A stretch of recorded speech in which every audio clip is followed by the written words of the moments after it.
Parvathipuram MLA Bondla Vijayachandra మనతో ఉన్నారు. Sir చెప్పండి, ఎలా ఉంది కూటమి ఏడాది పరిపాలన? గత 5 సంవత్సరాల్లో 20 సంవత్సరాలు వెనక్కి తీసుకెళ్ళడం జరిగింది వైఎస్ఆర్సీపీ గవర్నమెంట్లో. వచ్చిన ఒక్క సంవత్సరంలోనే ఆల్మోస్ట్ 20 సంవత్సరాలు వెనక్కి ఆల్మోస్ట్ 10 ఇయర్స్ ముందుకే తీసుకురావడం జరిగింది. ఎలా చెప్పగలుగుతున్నాను అంటే, మీరందరూ కూడా తిరుగుతుంటారు, ప్రెస్ రిపోర్ట్స్ విపరీతంగా రోడ్లపైన ఉంటారు. అప్పుడు పరిస్థితి ఇప్పుడు పరిస్థితి చూడండి. ఆర్ఎన్బి ప్యాచ్ హోల్స్ అన్ని క్లియర్ చేయడం జరిగింది. ఎన్ఆర్జీఎస్ వర్క్ని అన్ని రాష్ట్రాల కన్నా చంద్రబాబు నాయుడు ప్రత్యక్షంగా ఢిల్లీకి వెళ్తూ, ఇంతకుముందు నాయకులు ఢిల్లీకి వెళ్తే ఏం చేశారో కూడా చెప్పేవారు కాదు. ఈయన ప్రత్యక్షంగా ఢిల్లీకి వెళ్తున్నప్పుడు పోలవరం కంప్లీట్ చేసుకోవడం జరిగింది, రైల్వే జోన్ తీసుకురావడం జరిగింది, ఐటీ కంపెనీలు, టీసీఎస్ కంపెనీలని, సస్టైనబిలిటీ డెవలప్మెంట్ ప్రాజెక్ట్స్ని, అలాగే మనకు కావాల్సిన ఇరిగేషన్ డెవలప్మెంట్ని ప్రతిదిన. అంటే ఇంతకు ముందు ప్రజలు 5 సంవత్సరాలు మర్చిపోయారు. ఇరిగేషన్ అంటే తెలియదు, అసలు వ్యవసాయం గురించి పట్టించుకోలేదు, అగ్రికల్చర్ గురించి పట్టించుకోలేదు. ప్రతి ఒక్క వ్యవస్థని గాడిలో పెట్టడం జరిగింది. ఇప్పుడు ట్రాక్ మీదకి ప్రతి ఒక్క వ్యవస్థ వచ్చింది. డబుల్ ఇంజిన్ సర్కార్ని నమ్మే మనం ట్రిపుల్ ఇంజిన్తో, ఎందుకంటే తెలుగుదేశం, జనసేన, బీజేపీ 3 ఇంజిన్లతో ఆంధ్రప్రదేశ్ అభివృద్ధికి ముందుకు వెళ్తుంది. దానికి ప్రధాన కారణం అపర చాణక్యుడు, ఆర్థికవేత్త నారా చంద్రబాబు నాయుడు గారు. ఒక్క మనిషి నించొని ఈ రాష్ట్రం కోసమే పుట్టారా, అసలు ప్రకృతి కూడా సహకరించి ప్రజలందరికీ చెప్పిందేమో, పొరపాటున కానీ ఈసారి కానీ కూటమి రాకపోయి ఉంటే ఆంధ్రప్రదేశ్ అనేది భారతదేశ మ్యాప్లో లేకుండా ఒక అప్పుల ఆంధ్రప్రదేశ్గా, దివాలా తీసిన ఆంధ్రప్రదేశ్గా అయ్యేది. అలాంటి ఆంధ్రప్రదేశ్ని చంద్రబాబు నాయుడు రావడం వల్ల ప్రత్యక్షంగా గమనించండి, రైతులు హ్యాపీగా ఉన్నారు, ఉమెన్ హ్యాపీగా ఉన్నారు, ఎడ్యుకేషన్ సిస్టమ్ని ప్రక్షాళన చేయడం జరుగుతుంది, ఇరిగేషన్ చేయగలుగుతున్నాం, పిఆర్ డిపార్ట్మెంట్ బాగుంది, ఆర్ఎన్బి డిపార్ట్మెంట్ బాగుంది, మత్స్యకారులు బాగానే ఉన్నారు, ఆల్రెడీ రైతులు బాగానే ఉన్నారు, మామిడి రైతులు అంటే ప్రతి ఒక్క వ్యవస్థలో నేను అంటే ఇంత డీప్గా, ఇంత లోతుగా ఆలోచించే ప్రభుత్వం తెలుగుదేశం ప్రభుత్వం అని మీ అందరికీ తెలియజేస్తున్నాం. ప్రజలందరూ చాలా సంతోషంగా, హ్యాపీగా ఉన్నారు. ప్రధానంగా మీ నియోజకవర్గానికి సంబంధించి గత 5 ఏళ్ళకి ఈ సంవత్సరానికి ఉన్నటువంటి తేడా ఏంటి? గత 5 ఏళ్ళలో రోడ్లు అనేవి కరెక్ట్గా లేవు. రోడ్లు బాగా చేయడం జరిగింది. జంజావతిని ఫైనాన్స్ డిపార్ట్మెంట్లో అప్రూవ్ చేసుకోవడం జరిగింది. తాగునీటి కోసం 80 కోట్లు చేసుకోవడం జరిగింది. జంజావతికి 57 కోట్లు చేసుకోవడం జరిగింది.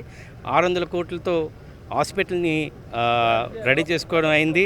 అలాగే మళ్ళీ మల్టీ స్పెషాలిటీకి ఒక 57 కోట్లు తీసుకురావడం జరిగింది. అలాగే ఆర్ఎన్బి రోడ్డు ఒరిస్సా కోసం ఒక 20 కోట్లు తీసుకోవడం జరిగింది. దాదాపుగా సంవత్సరంలో 360 కోట్లు మా ఒక్క నియోజకవర్గానికి తీసుకురావడం జరిగింది. అది ప్రభుత్వం పైన, ప్రజలపైన, ప్రభుత్వానికి ప్రజలపైన నిబంధత అని మీ అందరికీ తెలియజేస్తున్నారు. అయితే ప్రధానంగా యువత ఉపాధి గురించి అనేక సార్లు మీరు మాట్లాడారు ఎన్నికల హామీల ప్రచారంలో భాగంగా. సో అది ప్రాసెస్ ఎంతవరకు వచ్చింది? ప్రభుత్వం ఆల్రెడీ ఒక సస్టైనబిలిటీ అంటే రెన్యూబుల్ ఎనర్జీ పైన ప్రత్యేక శ్రద్ధ పెట్టడం జరిగింది. పార్వతీపురం అనువైన ప్రదేశం రెన్యూబుల్ ఎనర్జీస్కి, విండ్ ఎనర్జీస్ కానీ, సోలార్కి కానీ విశాలమైన ప్లేసులు ఉన్నాయి, కొండలు ఉన్నాయి. దీన్ని ప్రత్యేకంగా వాడుకోవాలని ప్రత్యక్షంగా నేనే చంద్రబాబు నాయుడు గారికి, లోకేష్ గారికి కూడా ఇవ్వడం జరిగింది. రేపు లోకేష్ గారి విజిట్ కూడా పార్వతీపురంలో పెట్టడం జరిగింది. ఈ ప్రక్షణలో వీలైతే ఆయనతోనే మేము అనౌన్స్ చేయిస్తానని మీ అందరికీ తెలియజేస్తున్నాను. ముఖ్యంగా పార్వతీపురంలో చెరువులు కబ్జా చేశారు వైసీపీ నేతలు, మాజీ ఎమ్మెల్యే అని చెప్పేసి మీరు అనేక సార్లు విమర్శలు చేసిన పరిస్థితి. అన్ని వాటిని మళ్ళీ ప్రజాప్రభుత్వం తీసుకొచ్చే అవకాశం ఉందా? ఆల్రెడీ చాలా వరకు ప్రాసెస్లు ఉన్నాయండి. నేను ఇచ్చిన కంప్లైంట్లు కానీ సీసీఐలో ప్రతిదీ జరుగుతుంది. ప్రభుత్వం సొమ్ముని, ప్రభుత్వ స్థలాన్ని ఇంచు కూడా ఆక్యుపై చేసుకోవడానికి వీలు పడదు. దీన్ని ప్రత్యేక శ్రద్ధతో, ఆల్రెడీ మేము తీసుకున్న శ్రద్ధతో గత ప్రభుత్వంలో జోగారావు ఆక్యుపై చేసుకున్న చెరువుల్ని, ఆయన కబ్జాల్ని అరికడతాం. ఆయనకి కూడా ప్రభుత్వం తన పని చేసుకుంటుందని మరొకసారి తెలియజేస్తున్నాను. ఇటీవల మీపై అనేక విమర్శలు వచ్చాయి, ఇది కాంట్రవర్సీలు వచ్చాయి, వాటిపై ఏమంటారు? పనిచేసేవాడి దగ్గర అంటే పొటెన్షియల్ ఉండేవాడి కోసం భయపడతారు. వైఎస్ఆర్సీపీ వాళ్ళు నన్ను చూసి భయపడుతున్నారో, లేకపోతే మేము చేసే పనికో భయపడుతున్నారో, వాళ్ళకి నిద్ర పట్టట్లేదు. నిద్ర పట్టినప్పుడు ఏం చేస్తారంటే కామన్గా ఇవే జరుగుతాయి.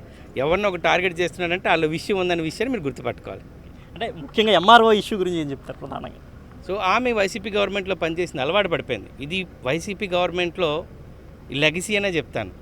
వాళ్ళు తయారు చేసిన వ్యక్తులు గత 5 సంవత్సరాలు ఎలా దోచుకోవాలి, ఎలా దాచుకోవాలి, ఎవరిని ఎలా పిండేయాలనే విషయంలో ఆమె రావడమే ఇంక ఇలాంటి పరిస్థితుల్లో దారుణమైన పరిస్థితి. ప్రజల్ని విపరీతంగా దాదాపుగా 61 కేసులు ఆమె పైన ఇప్పుడు వచ్చినాయి. వాటిపైన ఆల్రెడీ ఆర్డీఓ లెవెల్లోని, ఆ పై లెవెల్లోని ఎంక్వైరీ జరుగుతున్నాయి. ఇవన్నీ ఎంక్వైరీలో ఆమె టెర్మినేట్ అవ్వడం కూడా ఖాయం. సో చంద్రబాబు హయాంలో రాష్ట్రం అభివృద్ధిలో దూసిపోతుందని ఎమ్మెల్యే విజయచంద్ర మనతో చెప్తున్నారు. కెమెరా హరీష్తో Shivashankar, big TV, Vizianagaram. For more videos like this, subscribe Big TV channel.